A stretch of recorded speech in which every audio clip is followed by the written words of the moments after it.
Un respetado agente de la patrulla fronteriza desapareció durante una patrulla en solitario de rutina en 1995. El vehículo de la unidad desapareció, su última llamada por radio se cortó y no se encontró ningún rastro. Pero, 11 años después, un helicóptero de vigilancia que escaneaba las fronteras dañadas por inundaciones captó algo extraño. Enterrado en la arena. Un hallazgo que sacaría un archivo cerrado a la luz y expondría una cadena de silencio que nadie estaba preparado para enfrentar. El helicóptero del DAS volaba a baja altitud sobre el sector D12, deslizándose por el borde de un cauce estrecho, marcado por las recientes monzones. El piloto Tom Herren apretó firme el cíclico y se inclinó hacia el dosel. ¿Estás viendo eso?, preguntó al copiloto. Abajo, justo más allá de un drenaje derrumbado, barranco. Algo captó el sol débil y opaco, pero era inconfundiblemente metálico. La cima de un portaequipajes de techo. Un vehículo medio enterrado en el barro y arbustos estaba en un ángulo torcido, su color indistinto bajo años de suciedad. Tom dio otra vuelta.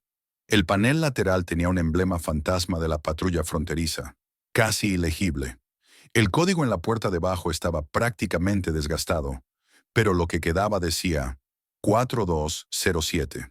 Escribió al despacho de radio. Aquí Airwatch 27. Tengo visual de una unidad enterrada fuera de la línea de cuadrícula 38, cerca del marcador de milla 81. El código en la puerta dice 207. Posible vehículo del sector 5.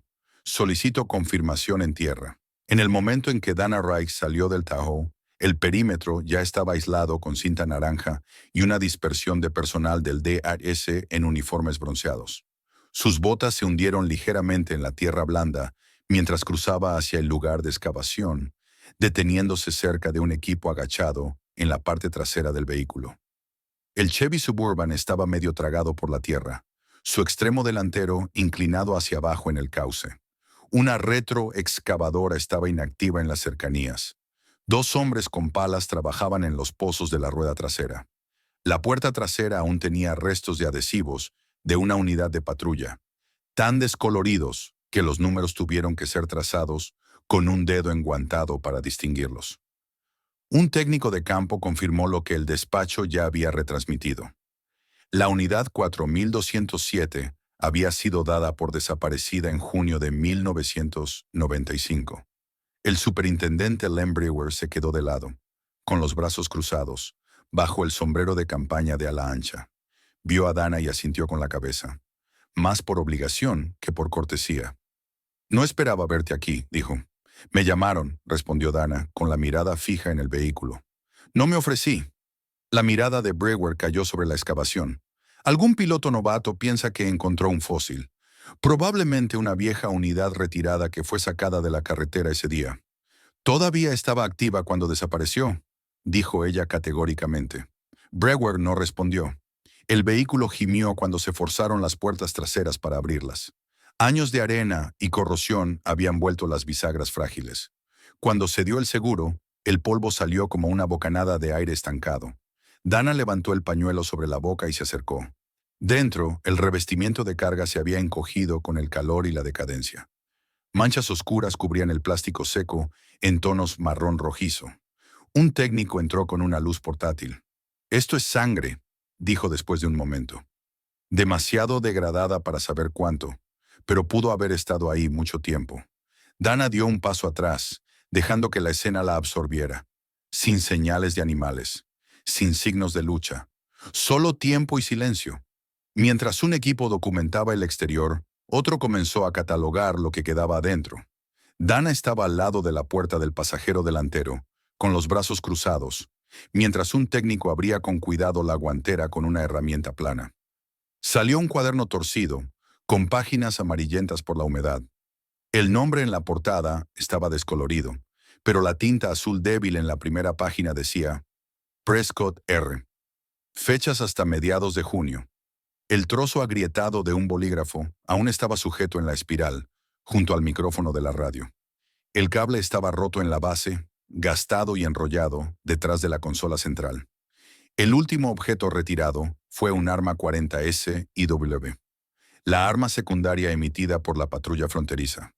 El número de serie estaba débil, pero intacto. El cargador, al ser revisado, estaba medio vacío. Faltaban 3 municiones, dijo el técnico. Dana no dijo nada. Entrecerró los ojos hacia el tapizado del asiento del conductor. El tablero, hace mucho rasgado, estaba deformado por años de calor. Las llaves aún estaban en el encendido.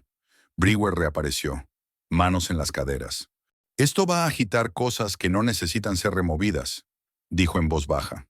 ¿Sabes cuántos agentes desaparecieron en ese periodo? Una docena, tal vez más. Si intentas relacionarlos a todos con algo turbio, quedaremos enterrados en papeles hasta la jubilación. Dana se volvió hacia él. Esto no fue una inundación. La radio estaba rota. El arma estaba desenvainada. La sangre estaba en la parte trasera. ¿Crees que abandonó el puesto y dejó su propio camión? Brewer exhaló bruscamente por la nariz y desvió la mirada. Han pasado 11 años, Dana. Eso no significa que no pasó. Trajeron el vehículo en etapas, que Dana observaba desde el borde del perímetro mientras lo conectaban a los cables por el eje trasero, levantando el Suburban sobre una mesa. El silencio alrededor de la operación era intenso. Sin charlas, sin conversaciones triviales. Un técnico junior se acercó a ella. ¿Quieres que las entradas del registro se marquen por separado? Ella asintió con la cabeza. Sí, copia todo el libro. Marca cualquier cosa que puedas con el bolígrafo también. Él dudó. Hay un número de identificación tachado en la parte trasera del cuaderno. No estoy seguro si es un archivo de caso o una llamada de radio. Podría ser algo. Marca y copia.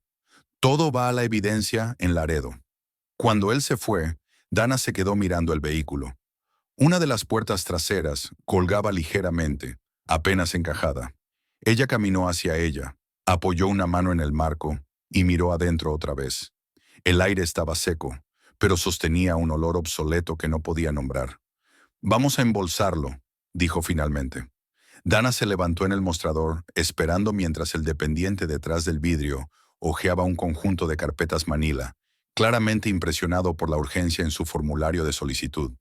Parecía tener unos 20 y pocos años, con el corte de cabello recién hecho. La placa estaba colocada muy alta en el pecho.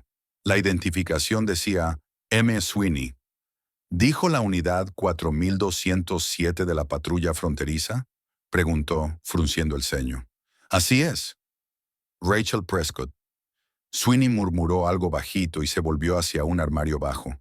Después de un minuto, regresó con un archivo delgado y lo puso en la bandeja entre ellos. Esto es todo lo que tenemos de 95. La mayoría está en microficha, pero ese sector está en el limbo desde que mudamos el almacenamiento al nuevo anexo. Dana lo abrió.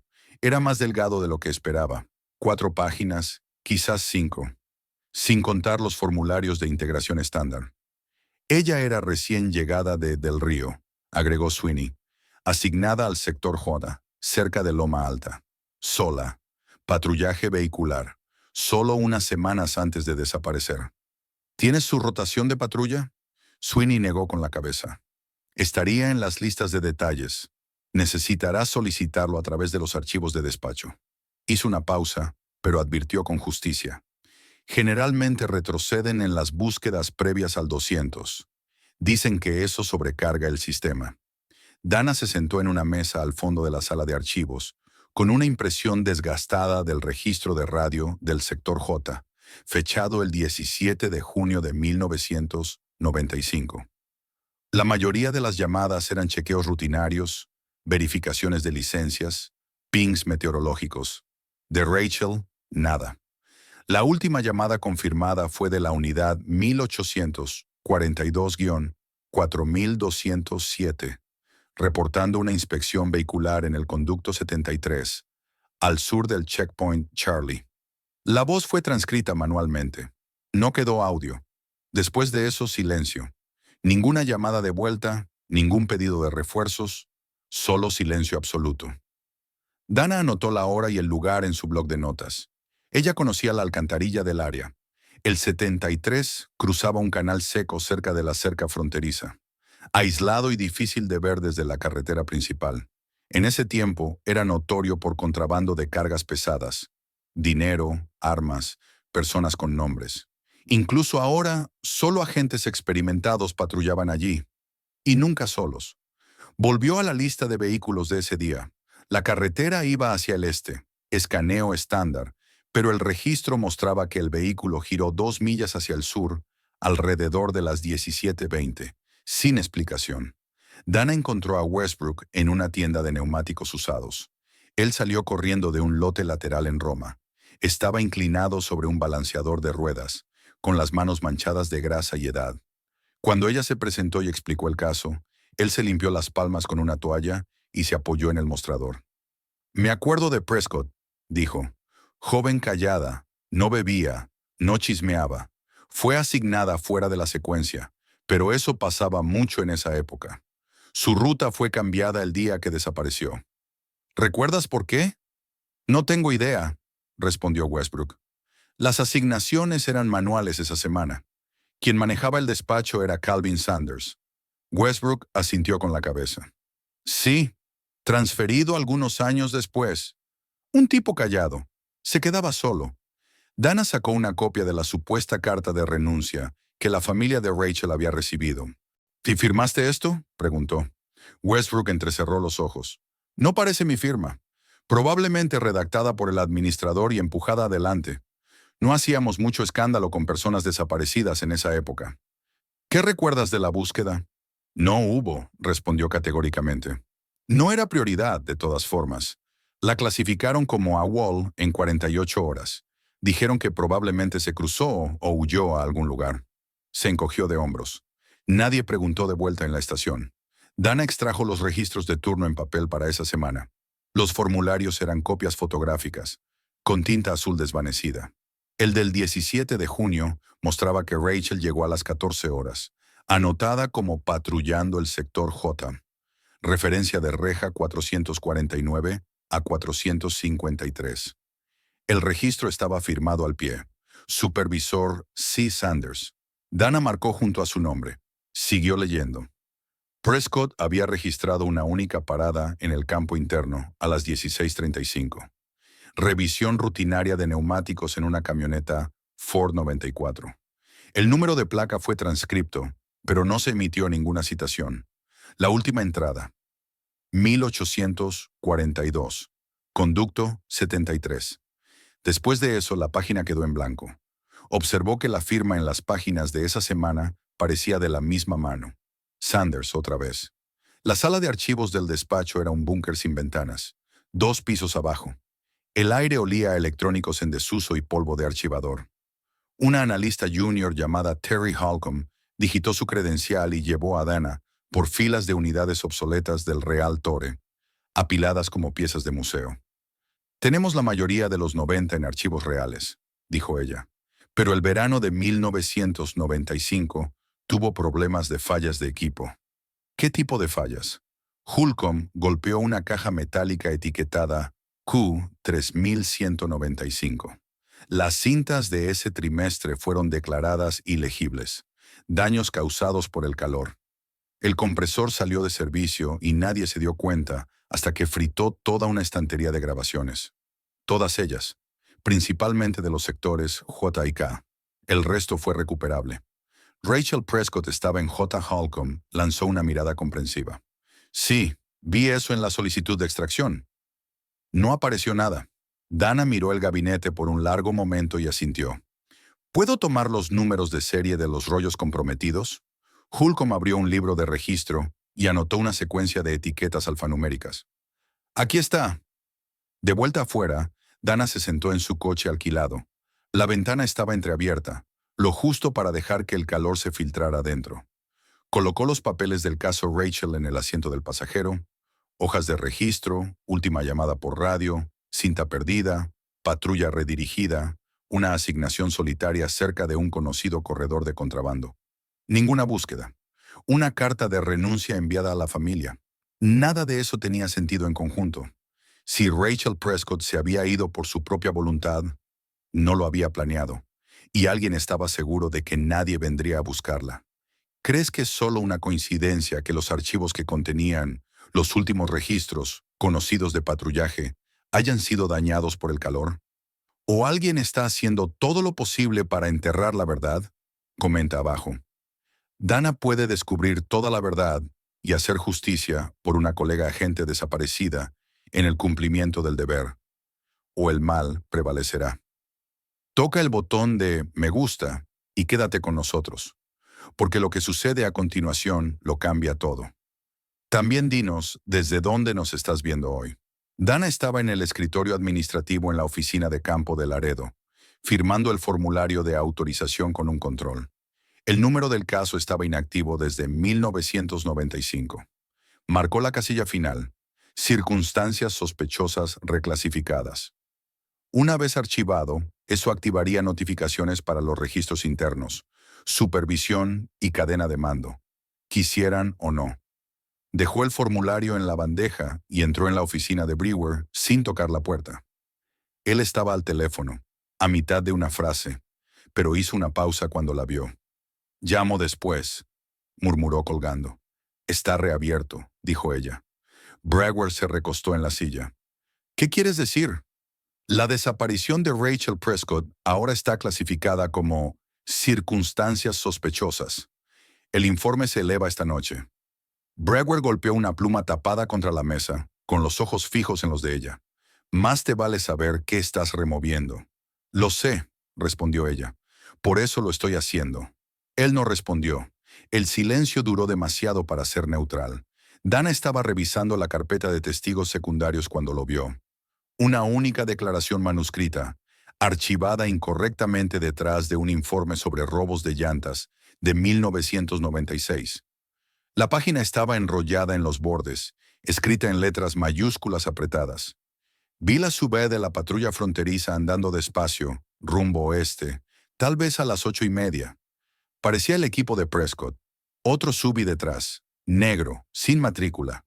Se quedaron ahí un rato. No era de la BP. Esperó a que pasara el primero, luego lo siguió. Firmado H. Galvin, Rancho 43. Revisó los registros de entrevistas oficiales. El informe público listaba 0 avistamientos civiles creíbles. Ninguna mención de Héctor Galvin. Héctor Galvin vivía solo ahora, más allá del viejo Papá Noel Vega. Su casa de rancho estaba apartada del camino. Deteriorada, pero ordenada.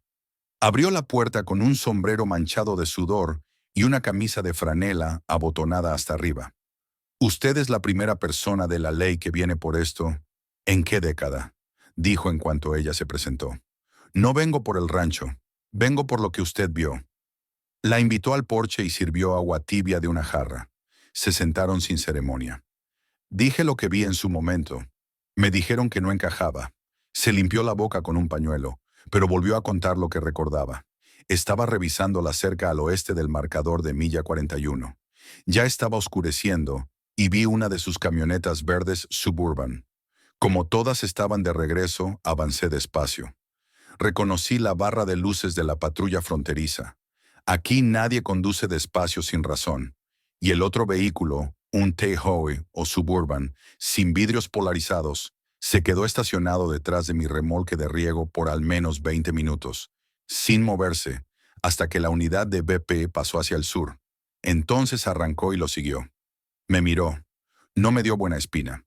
¿Reportó eso a la oficina de campo? Le dije a un supervisor cuyo nombre olvidé. Nunca supe nada más. Era Calvin Sanders, eso es, un tipo callado. Dana cerró su libreta. «Gracias, señor Galvin». Volvió al catálogo de evidencias más tarde esa noche, solicitando acceso al archivo de armas de Rachel. El libro de cadena de custodia listaba el arma como registrada el 20 de junio de 1995, bajo retención temporal. Estaba marcada con una etiqueta básica de inventario y un número de serie como campo reservado pendiente, sin seguimiento, sin confirmación de coincidencia, sin anotación de que el arma hubiera sido testeada o catalogada para balística. Solo una línea final en tinta roja. Destruida, liquidación estándar, 1999. Dana revisó el registro de destrucción. El número de caja listado faltaba en el manifiesto del archivo, que se almacenaba en el sótano, en un cajón apretado entre reembolsos de viajes atrasados y formularios de despacho meteorológico de 1996. Dana encontró una hoja de reclamo interno, no firmada, descolorida y mal alineada en una copiadora, fechada el 4 de junio de 1995, 2 semanas antes de la desaparición de Rachel. La denuncia describía una sospecha de detención ilegal cerca de una torre de agua en desuso, a 3 millas al este de la zona designada para patrullaje. El autor afirmó haber presenciado a un grupo de individuos siendo retenidos sin procesamiento formal, sin registro, sin llamada de transporte, sin apoyo registrado. Los detalles eran escasos respecto a la hora del día, pero específicos sobre el número aproximado de detenidos y una descripción física de uno de los vehículos no identificados en el lugar. Terminaba con una sola frase: seguiremos a la persona. Si no era abordado, Dana revisó el campo de nombre en blanco, pero la caligrafía coincidía con las anotaciones en el libro de incidentes de Rachel, que ahora se secaba en un laboratorio de campo al otro lado de la ciudad. El ala de operaciones del DHS estaba prácticamente vacía cuando ella llegó. Dana hizo una señal a un técnico con quien ya había trabajado antes, Leo Carnes, un analista forense que hacía un trabajo silencioso y eficiente. ¿Tú sacaste las cintas de registro para mí la semana pasada?, preguntó ella. Carnes asintió con la cabeza. Sí, no encontré mucho. No es tu culpa, dijo ella, pero falta algo. Él miró alrededor, luego se inclinó más cerca mientras ella se desvanecía. Las cosas habían cambiado. No solo los registros que ella tenía, los datos del turno fueron reasignados y archivados de forma diferente. 2 vehículos esa semana tuvieron su historial de mantenimiento borrado. Yo era un pasante, todavía lo recuerdo. Fue tranquilo pero intencional. Tú siempre decías, cualquier cosa que hice, una vez que fui transferido a rastreo de inventario por 3 años. Dana dio un paso atrás y asintió con la cabeza. Gracias. Ten cuidado, añadió. Este no fue un informe mal hecho. Fue limpiado a propósito. Alguien allá dentro sabía lo que Rachel vio y se aseguraron de que eso nunca saliera de su turno. El próximo objetivo de Dana era Sanders. Ella no se acercó a Calvin Sanders directamente. Esperó y tras confirmar su traslado a la oficina de Icefield en Yuma, observó cómo se desenvolvía su rutina durante 3 días. Salía del trabajo exactamente a las 18:10. Nunca miraba sobre su hombro. Se mantenía en el carril central. Tomaba la misma salida hacia una zona de almacenes más antiguos, ahora usados principalmente para almacenamiento. La cuarta noche se desvió, y ella lo siguió 2 coches atrás hasta el extremo oeste de un parque comercial, donde un sedán beige se detuvo en la esquina de una tienda de neumáticos. Sanders no estacionó cerca. Dio la vuelta, revisó sus espejos y se estacionó 2 espacios más adelante. Dana se detuvo en el lote opuesto, detrás de una fila de máquinas expendedoras descoloridas, fuera de la vista. A través del parabrisas, observó a Sanders subir al asiento del pasajero. El conductor le era familiar, postura de hombros anchos, apariencia afilada, incluso sentado con porte de cervecero. Ella inclinó el micrófono parabólico a través de la rendija de la ventana del pasajero. El alcance del captador era corto, pero el lote estaba silencioso al principio. Solo ruido ambiental, luego fragmentos. Me dijiste que el sector estaba limpio, dijo ella. No debía salir a la luz, no después de que LMA tirara del hilo. Ahora no lo sé. No registró la voz de Sanders, que era tensa y a la defensiva. El Brewers fue plano y bajo, casi ensayado. Dana ajustó el dial. Si empujan esto, todo se desmoronará. Lo limpiamos como antes.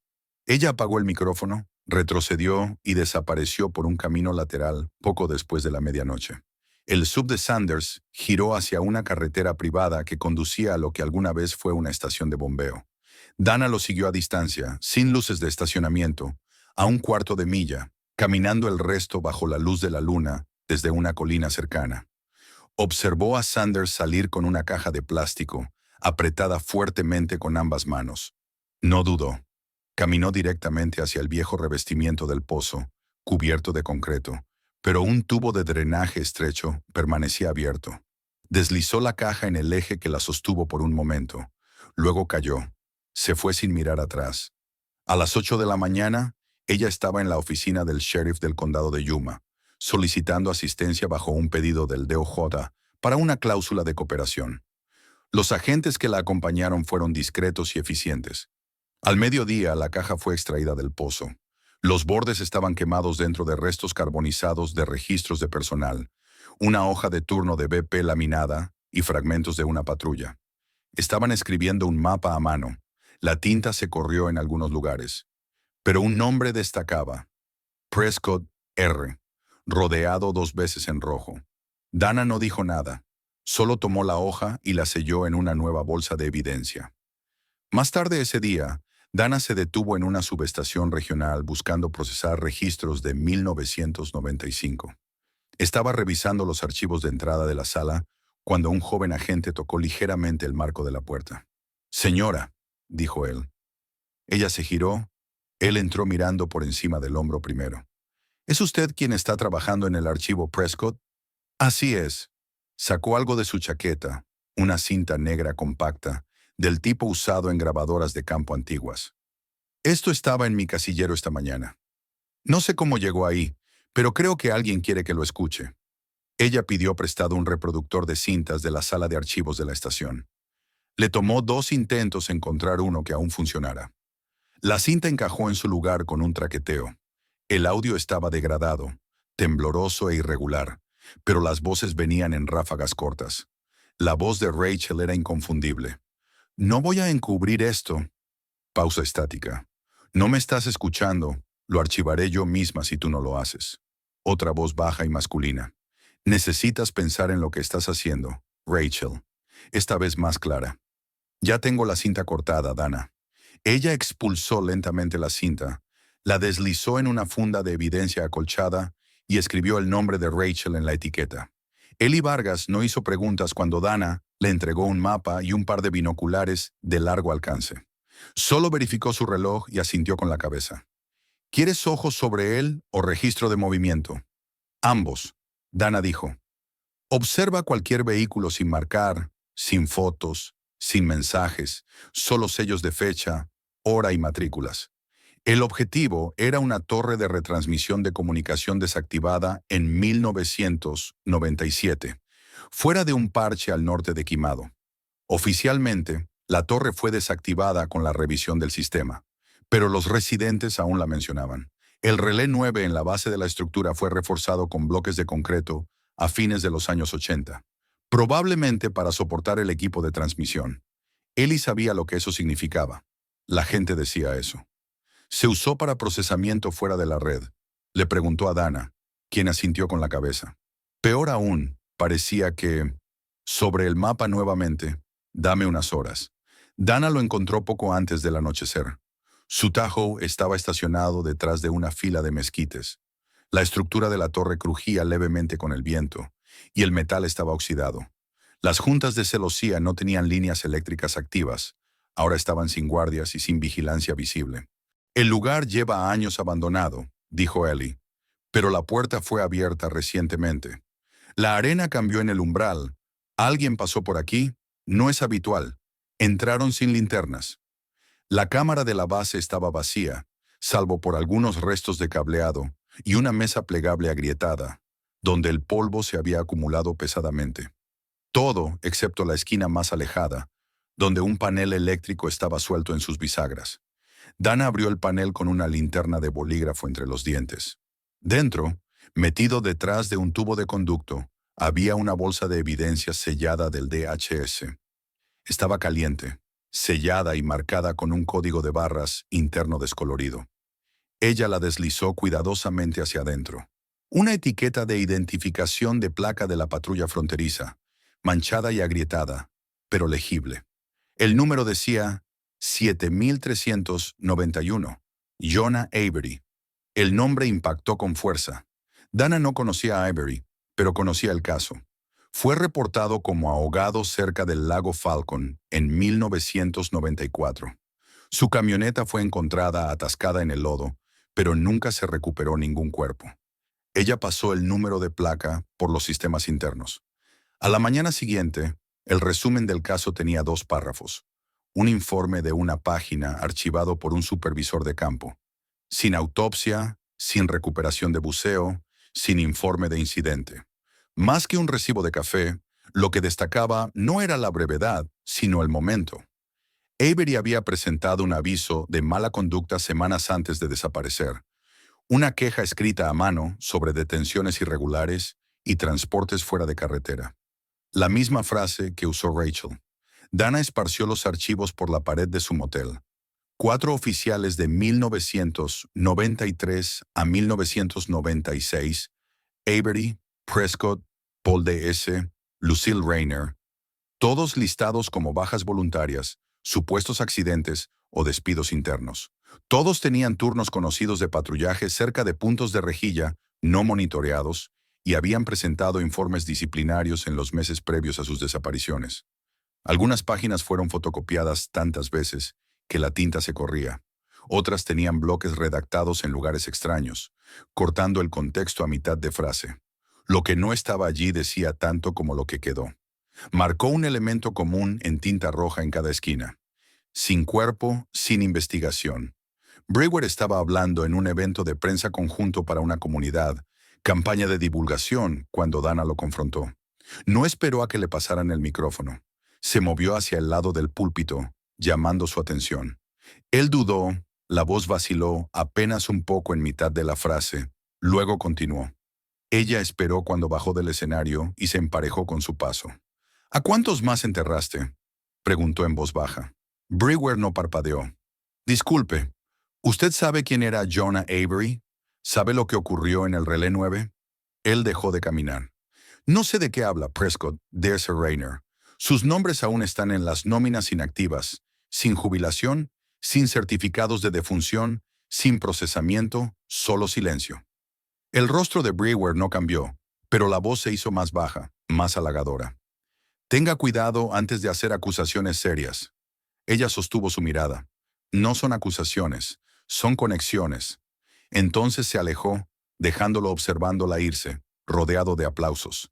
Ya no parecía escuchar. Esa noche, Dana redactó un mensaje cifrado con una copia de la foto de la placa, la lista quemada y notas sobre el hallazgo en el Relé 9, que envió a un ex colega del Deo Horn que había trabajado en asuntos internos del ICE antes de ser transferido. Aún no era formal, solo un susurro por el canal correcto. Por la mañana, recibió una solicitud de devolución de llamada y una vaga confirmación de su paquete. Respondieron con un interés silencioso. No pierdas esa placa. Eso fue suficiente para mantener el caso en movimiento. El mensaje llegó a través de su grabadora a las 15:17. La voz era masculina, apagada y con un leve acento de Chihuahua. ¿Está buscando a quien desapareció cerca de Loma? Es eso, no necesita el nombre. Dana esperó. Un coyote que solía correr con Mando Sayas dijo que una agente mujer persiguió un transporte por error en el 95. Una de ellas, Rachel, dijo que ella siguió una ruta señuelo al norte del sector K, como llamaban a lo negro, pero no fue el cartel quien la atrapó. ¿Qué quiere decir con otra persona? Estaba esperando. El cartel la dejó en paz. Dijeron que estaba muy cerca del ritmo de alguien. La pluma de Dana se detuvo. ¿De quién? Pero la línea se cortó. Dana estaba revisando superposiciones topográficas de la red de la torre de retransmisión cuando sonó el teléfono del motel. Ella contestó, Riddick. La voz de un hombre respondió, por medio de Grally y Lowe, usted es la única preguntando por el sitio de retransmisión, ¿cierto? ¿Quién habla? Solía trabajar en mantenimiento contratado en el 95 para las unidades de enfriamiento de la torre, antes de que la cerraran. Hubo una pausa. Entonces me dijeron que llenara un pozo al lado sur de la base. ¿No preguntó qué había dentro? ¿Quién dice que no? Dejé un número, dejé dinero. Dijeron que era un riesgo de drenaje. ¿Por qué? Ahora ella guardó silencio. Porque pensé que era el cartel. Pero usted, ¿qué está desenterrando? No creo que fueran ellos. Dana se inclinó hacia adelante. ¿Dónde exactamente?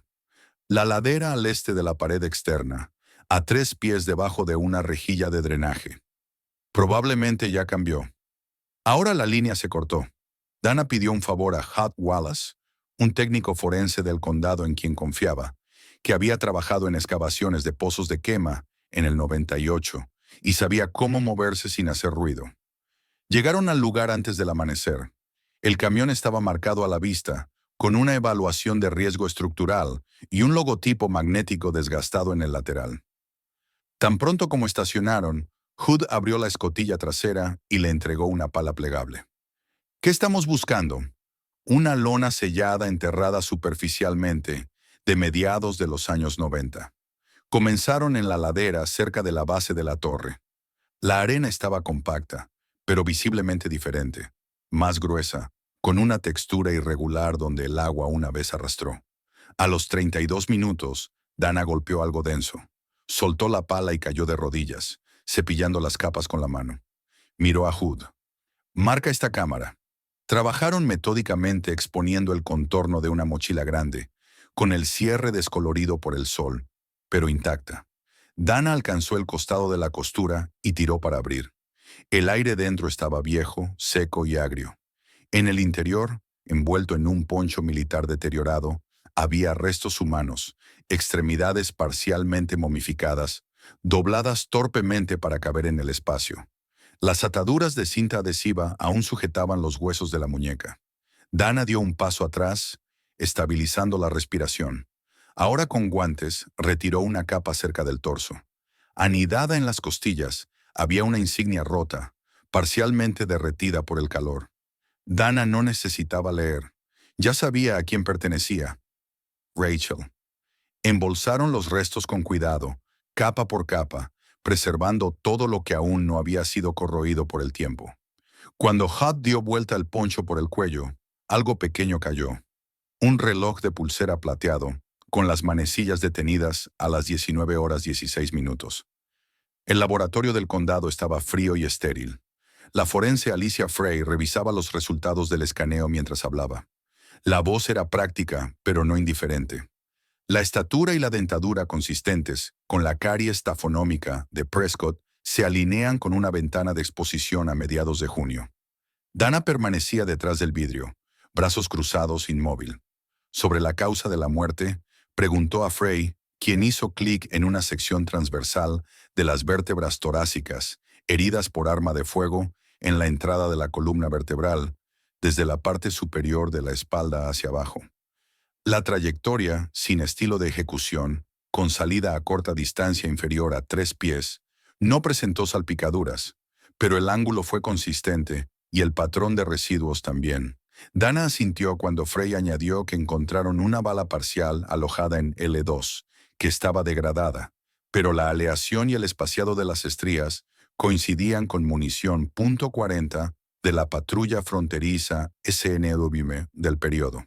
Cualquier cosa que pudiera identificar el arma estaba sin los números de serie, demasiado dañada, pero él podía decir lo que no era: cartel. Su munición en ese tiempo era excedente de 9 milímetros, sin recubrimiento. «Esto es un arma interna», dijo Dana en voz alta, no como una acusación, sino para llenar el silencio entre ellos. Sostuvo nuevamente el reloj en la mano, de regreso al motel. La correa era de cuero. La carcasa estaba agrietada por el impacto, pero la aguja de los segundos aún se detenía sobre el 4. A las 19:16, Dana abrió de nuevo el antiguo registro de radio de Rachel. El último ping de radio fue confirmado a las 18:42, sin contacto adicional después de la marca de tiempo de despacho, que terminó a las 18:59. 17 minutos fue todo lo que tuvo entre su última ubicación y su muerte a la medianoche. Dana redactó el memorando en una sesión segura, adjuntando los resultados de la autopsia, comparaciones balísticas, fotos de la excavación con sello de hora y fecha, y la placa recuperada, y lo encriptó con compresión de nivel D o J, dirigiéndolo al mismo contacto que había dado luz verde a su última operación. 5 días después llegó una respuesta a través de un canal de llamada privada. «Aquí es R.J. Manning. Usted envió el archivo Prescott, que es la fuerza de tarea correcta. Aprobamos el alcance silencioso, solo supervisión». «¿Qué tan silencioso?» «Sin prensa, sin cooperación local aún. La primera etapa es barrido de inteligencia. Brewer, una pausa en su nombre, acaba de aterrizar en la lista roja». Dana miró al techo del cuarto de motel. Su voz no cambió. Entonces seguiré cavando. Ahora no fue difícil encontrarlo. Dana esperó hasta poco después del atardecer, estacionada a lo largo del lote trasero de la oficina de campo de Engalas, a donde Sanders había sido transferido recientemente. Ya no tenía autorización para trabajo de campo, sin placa en el pecho, solo un polo descolorido por el tiempo y una identificación del DHS recortada para una presilla de cinturón. Cuando salió con una bolsa colgada en una mano, Dana se movió rápido. Lo encontró en el parachoques del coche. «Necesitamos hablar», dijo ella. Él parpadeó. «No debería», respondió. Ella sacó una bolsa transparente del bolsillo del abrigo. Dentro estaba el reloj de pulsera agrietado de Rachel, con las manecillas congeladas a las 19:16, un recipiente de evidencia sellado con un fragmento de bala deformado y una copia de una página del libro de registros con sus iniciales. «Fuiste el último en contratarla», dijo Dana, «y serás el primero en ayudarme a abrir esto». Sus labios se separaron, pero no salió ningún sonido. Ella vio el destello de pánico detrás de sus ojos. «No funcionó», dijo ella. Eso fue suficiente. Usaron una oficina lateral en la comisaría del condado de Santa Cruz, sin espejos, sin cámaras, solo una grabadora, un hombre desmoronándose y una mujer que sabía escuchar. Sanders se sentó frente a Dana, con el sudor corriendo por su cuello. «No estoy conectado», dijo. «Hablas libremente, me ayudas a obtener la verdad por escrito, y tal vez salgas de esto con tu vida intacta». Él asintió débilmente. «Háblame sobre la torre». Sus primeras palabras apenas salieron. «No estaba asignado a esa patrulla que redirigió su cervecería», dijo con los ojos hacia abajo, al despacho. Ella fue transferida. Solo algunas personas sabían eso. Dana no parpadeó. «¿Por qué ese sector?» «Por lo que estábamos haciendo allá afuera.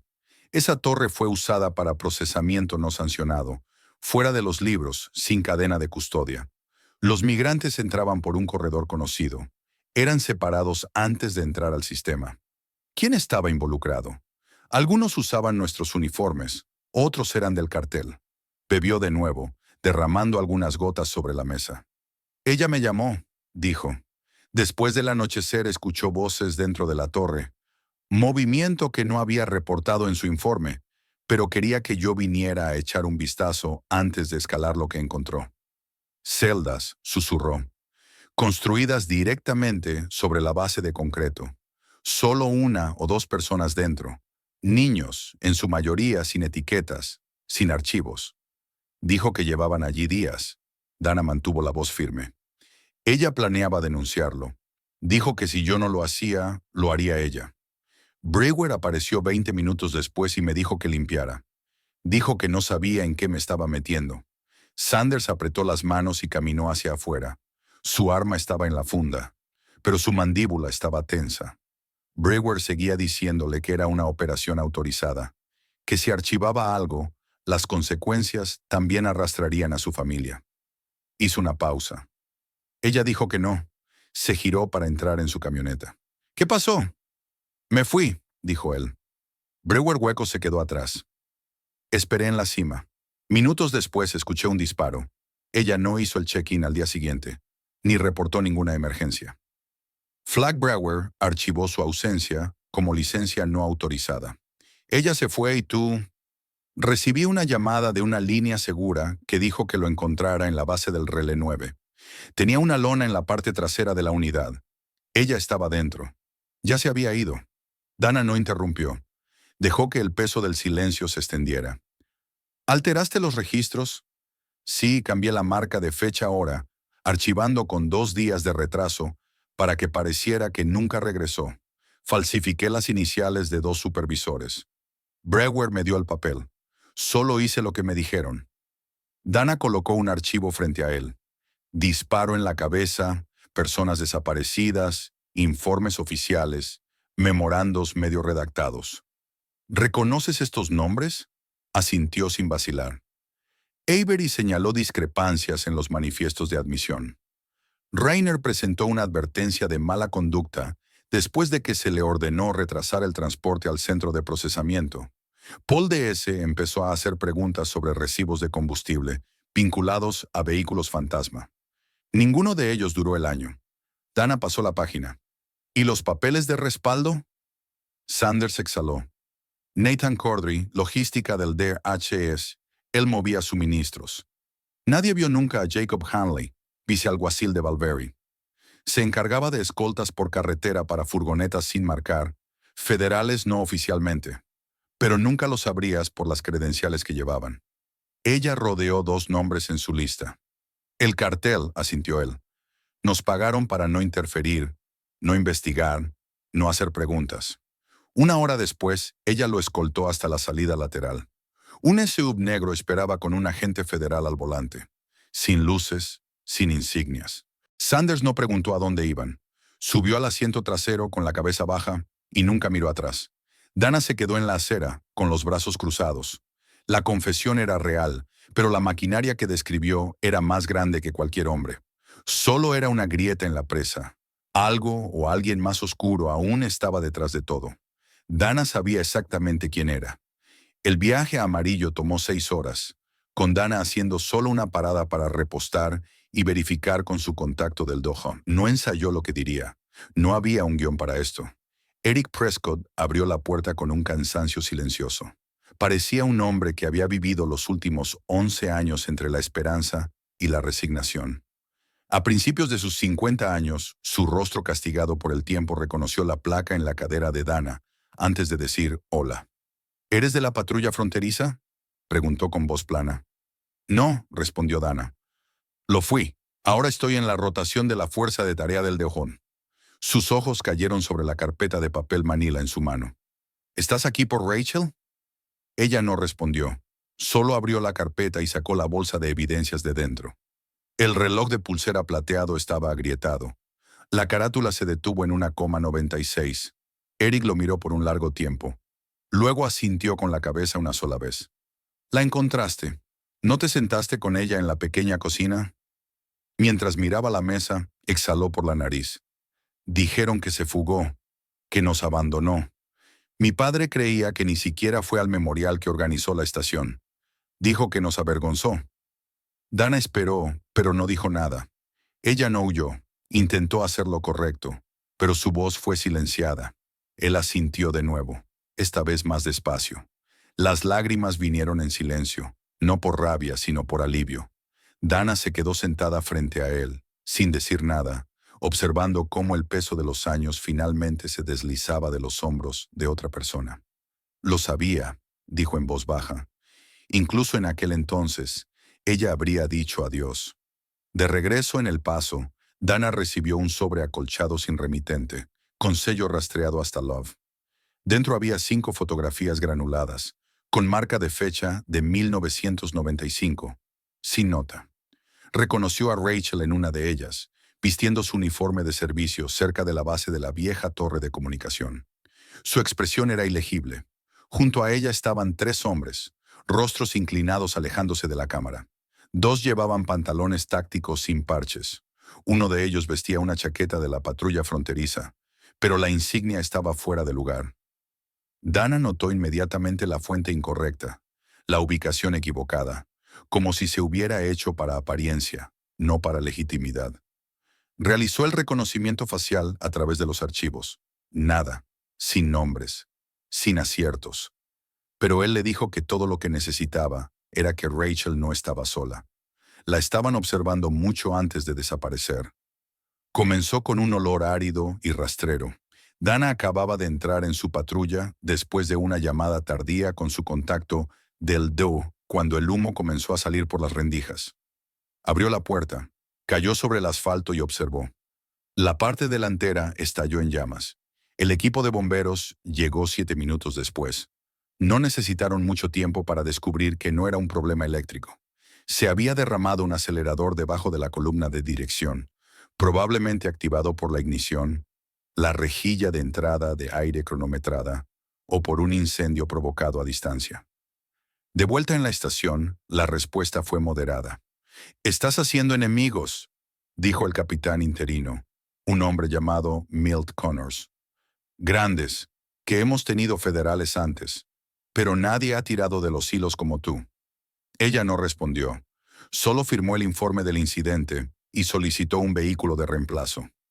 Dana condujo hacia las afueras de Sierra Blanca y estacionó cerca de la estación de camiones. La señal de la celda era irregular, pero su contacto del DEO respondió en el segundo tono. No se mostró complaciente. «Quemaron mi unidad. Estoy comprometida», reconoció la voz del otro lado. «Esperábamos una reacción. Necesito autorización para apoyo táctico. El personal de Brewer ya no está cubriendo sus rastros». Hubo una pausa. «Tendrás un equipo, 4 agentes, 2 vehículos, sin prensa, sin huellas. Tienes una oportunidad para hacer esta vara, y eso es todo lo que necesito». La llamada terminó sin cortesías. Ella miró el desierto por un largo rato, luego tomó el teléfono fijo del motel y marcó otro número. «¿Sanders?» «Sí, era él». La voz estaba ronca, como si no hubiera dormido en días. «Me dijiste que se encontraban off-road a veces. ¿Recuerdas dónde?» Hubo una pausa del otro lado sin titubeos. «Cálculo, escenografía, rancho viejo, puesto avanzado de utilidad fronteriza, marcador de milla 218. Justo después del lavado de corte rojo.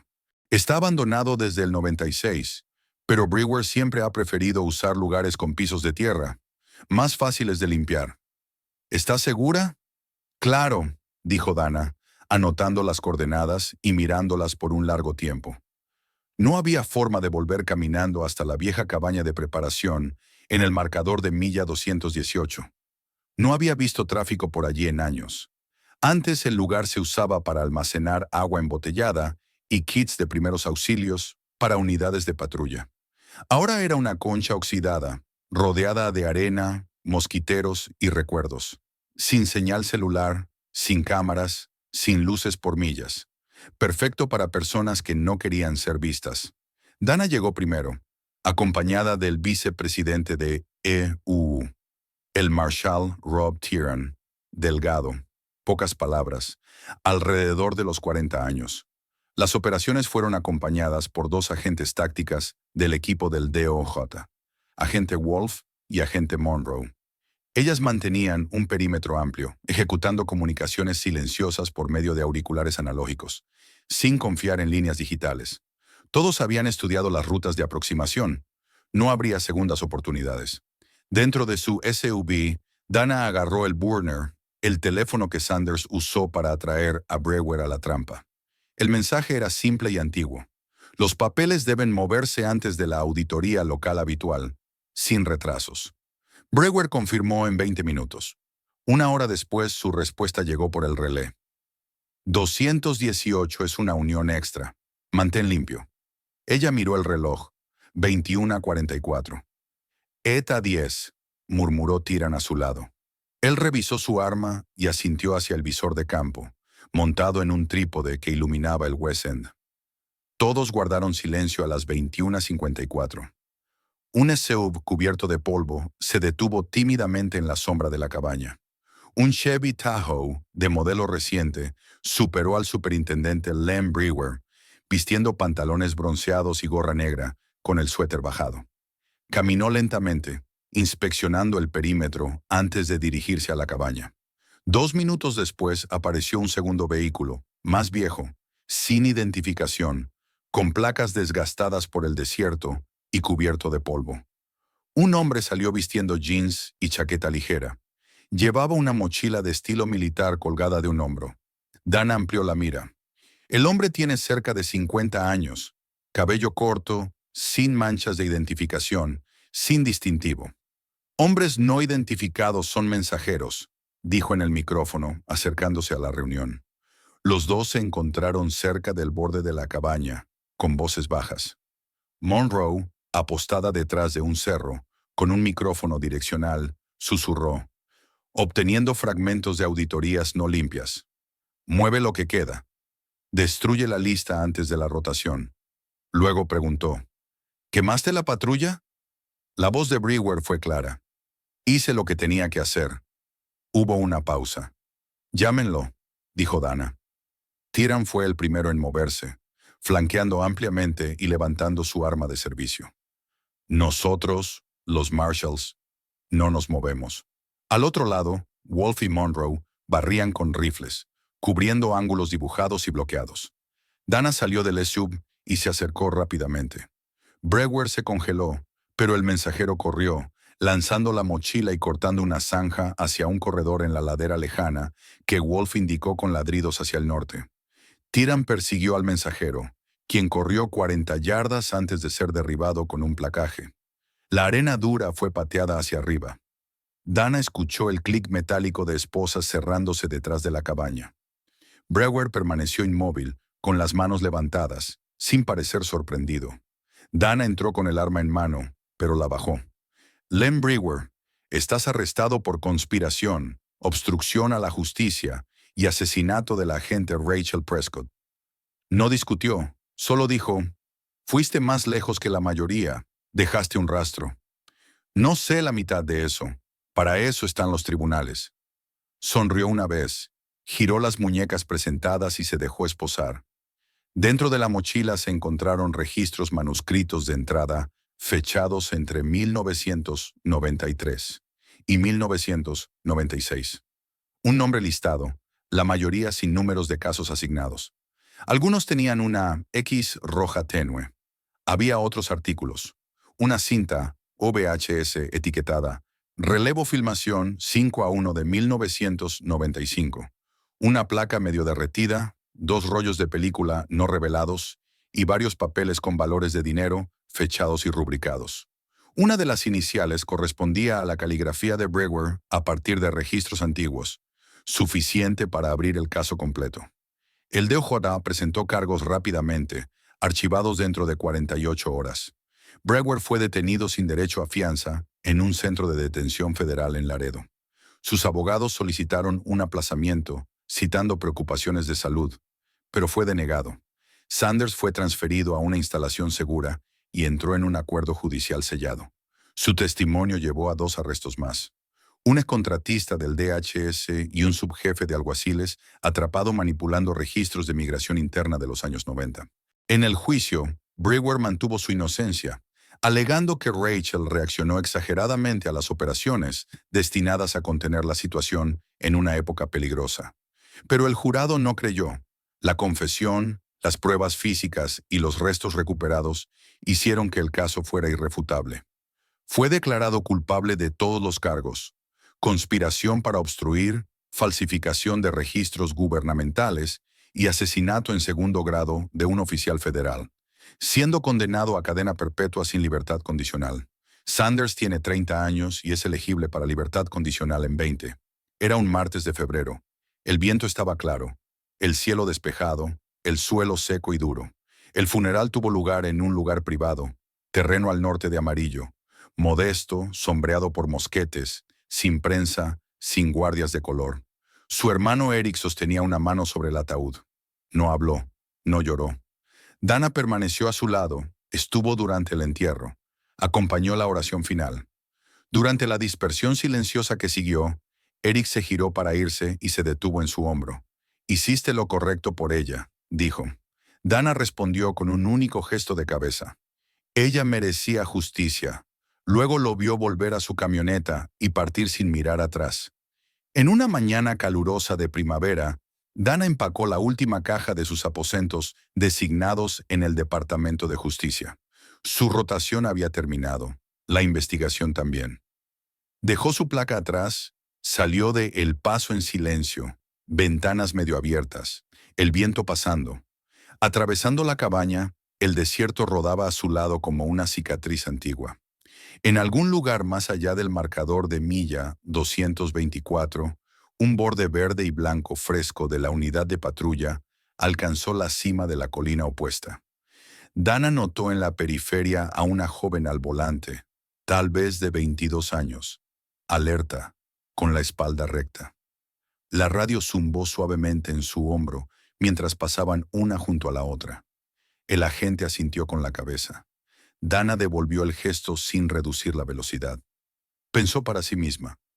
Enterraron el desierto y la verdad con ella, pero la tierra no olvida, ni las personas que se niegan a dejar que la corrupción gane. Rachel Prescott murió haciendo su trabajo de la manera correcta. No para hacer titulares, no por una pensión, sino porque el silencio nunca fue una opción para ella. Su legado vive en cada agente que elige el deber por encima del confort, la verdad por encima de la conveniencia y la ley por encima de los hombres que creen que pueden doblarla. Ese es el trabajo si aún crees en ello. Gracias por ver hasta el final. Si te gustó esta historia, deja un like en este video, si aún no lo has hecho, y suscríbete para más.